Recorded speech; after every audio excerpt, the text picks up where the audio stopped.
இப்போ வாழ்க்கை தரம் உயருகிறது அப்படின்னு சொல்ல, வாழ்க்கை தரம்னா என்ன? பெரிய வீடு கட்டிட்டா, காரில் போயிட்டாக்கா, சொகுசாக வாழ்ந்துட்டா அவர் வாழ்க்கை தரம் உயர்ந்துருச்சா? அப்படி கிடையாது. நல்ல பண்புகள் தான் வாழ்க்கை தரம். ஆனால் உணவு தேவை, இருப்பிடம் வந்து சுகாதாரமாக இருக்கணும்.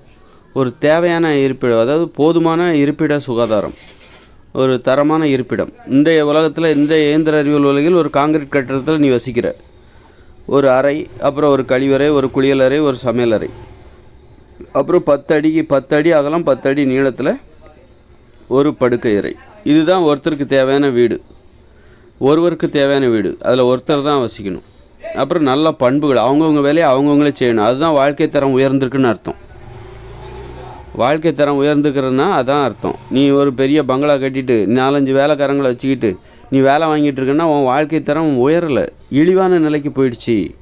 நீ ஒரு சோம்பேறி ஆகிட்ட, உனக்கு நல்ல பண்புகளே இல்லை, உன்னுடைய வேலைகளை கூட உன்னால் செய்ய முடியல அப்படின்னா உன் வாழ்க்கை தரம் உயரலை, கேவலமாயிடுச்சு, இழிவான நிலைக்கு போயிடுச்சுன்னு அர்த்தம்.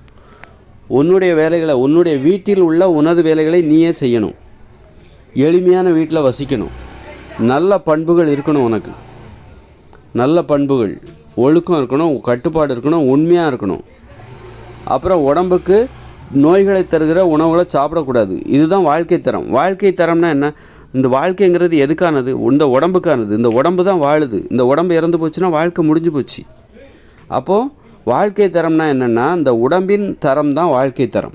இந்த உடம்பில் எந்த அளவுக்கு நீ ஆரோக்கியமாக இருக்கியோ அந்த அளவுக்கு தான் நீ தரமாக இருக்குன்னு அர்த்தம். உடல் ஆரோக்கியமாக இருந்தால் உன் வாழ்க்கை ஆரோக்கியமாக இருக்குன்னு அர்த்தம். ஏன்னா வாழ்க்கைங்கிறது உனக்கு இல்லை, உன் உடம்புக்கானது. உனது வாழ்க்கை என்பது உனது உடலுக்கானது. உன் உடல் இறந்து போச்சுன்னா அத்தோட உன் வாழ்க்கை முடிஞ்சு போச்சு. அதனால் வாழ்க்கை தரம்ங்கிறது இந்த உடம்போட தரம் தான் வாழ்க்கை தரம். இப்போது உன் உடம்பு தரமாக இருக்கா, உறுதியாக இருக்கா, ஆரோக்கியமாக இருக்கா, நோய்கள் இல்லாமல் இருக்கா, அப்போ அதுதான் அப்போ உன் உடம்பு தரமாக இருக்குது, ஆரோக்கியமாக இருக்குதுன்னா உன் வாழ்க்கை தரம் உயர்ந்திருக்கிறது அப்படின்னு தான் அர்த்தம். உன் உடம்புல நோய் இருக்குது, ஆனால் பெரிய பங்களாலாம் இருக்குது, ஆனால் ஏகப்பட்ட நோய் இருக்குது அப்படின்னா அப்போது உன் வாழ்க்கை தரம் உயரலை, உன் வாழ்க்கை தரம் பரிதாபத்திற்குரியதாக இருக்கிறது.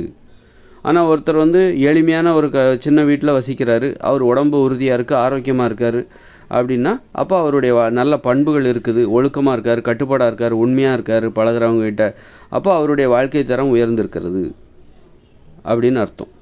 அதனால் வாழ்க்கை தரம் என்பது உடம்பில் ஆரோக்கியமாக இருக்கணும், நோய் இல்லாமல் இருக்கணும், நல்ல பண்புகள் இருக்கணும், மகிழ்ச்சியாக வாழ வேண்டும். அப்போ தான் அவங்க வாழ்க்கை தரம் உயர்ந்திருக்கிறது என்று பொருள். வாழ்க்கை என்பது உடலுக்கானது. உடல் ஆரோக்கியமாக இருந்தால் தான், உடலின் தரம் என்பது ஆரோக்கியம் சம்மந்தப்பட்டது. ஆரோக்கியம் இருந்தால் தான் ஒரு உடம்பு தரமாக இருக்குது அப்படின்னு அர்த்தம். அதனால் வாழ்க்கை தரத்தை உயர்த்தி கொள்ள உணவு கட்டுப்பாடு தேவை, உடற்பயிற்சி தேவை. அப்புறம் வந்து எளிமையாக வாழ வேண்டும். எளிமையாக வாழ்ந்தால்தான், அப்போது எளிமையாக வாழும்போது தான் நீங்கள் பிறரை அடிமைப்படுத்த மாட்டீங்க. வீட்டில் பிறரை அடிமைப்படுத்தக்கூடாது. உன் வேலையை நீ செய்யணும், அதுதான் சுதந்திரம். இந்த வீட்டில் இருக்கிற சுதந்திரம் தான் வெளியில் இருக்கிற சுதந்திரத்தை தீர்மானிக்கிறது. வீட்டிலே நீ பிறரை அடிமைப்படுத்தினானாக்கா, பிறருக்கு நீ அடிமையாக இருந்தேன்னா அப்புறம் உனக்கு எப்படி சுதந்திரங்கிறது எப்படி கிடைக்கும்? சுதந்திரங்கிறது வீட்டில் இருந்து தான் ஆரம்பிக்குது.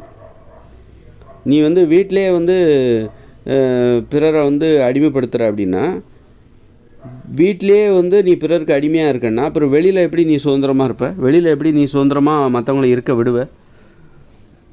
அதனால் வந்து வாழ்க்கை தரம்ங்கிறது, நீ சுதந்திரமான வாழ்க்கை தான் வாழ்க்கை தரம். பிறரை நீ அடிமைப்படுத்தக்கூடாது, பிறருக்கு நீ அடிமையாகவும் இருக்கக்கூடாது. அதை எங்கேருந்து ஆரம்பிக்கணும்? வீட்டிலேருந்து ஆரம்பி. அவங்கவுங்க வேலையை அவங்கவுங்களே செய்யணும். அதுதான் உயர்வான வாழ்க்கை தரம். மற்றவங்க வேலையை நீ செஞ்சு கொடுக்குற அப்படின்னா அப்போது அந்த வாழ்க்கை, உன்னுடைய வாழ்க்கை தரமாக இல்லை. உன்னுடைய வேலைக்காக வீட்டில் உனது உணவுக்காக மற்றவங்கள அடிமைப்படுத்துகிற அப்படின்னா உன் வாழ்க்கை தரமாக இல்லை அப்படின்னு தான் அர்த்தம். அப்புறம் அது மாதிரி உனக்கு தேவையான பொருளாதாரத்தை நீயே சம்பாதிக்கணும். அதுதான் வாழ்க்கை தரம். வாழ்க்கை தரம் உயர்ந்திருக்கு. அது ஆணாக இருந்தாலும் சரி, பொண்ணாக இருந்தாலும் சரி, வயசானாலும் சரி, உனது தேவைக்கு நீ வயசாக இருந்தால் கூட இளமையிலே நீ சம்பாதிச்சு சேர்த்து வச்சுருக்கணும். உன்னால் வேலை செய்ய முடியாத காலத்தில் கூட உன் கையை நம்பி தான் நீ இருக்க வேண்டும். அதான் வந்து வாழ்க்கை தரம் உயர்ந்திருக்கிறது என்பதற்கான அடையாளம்.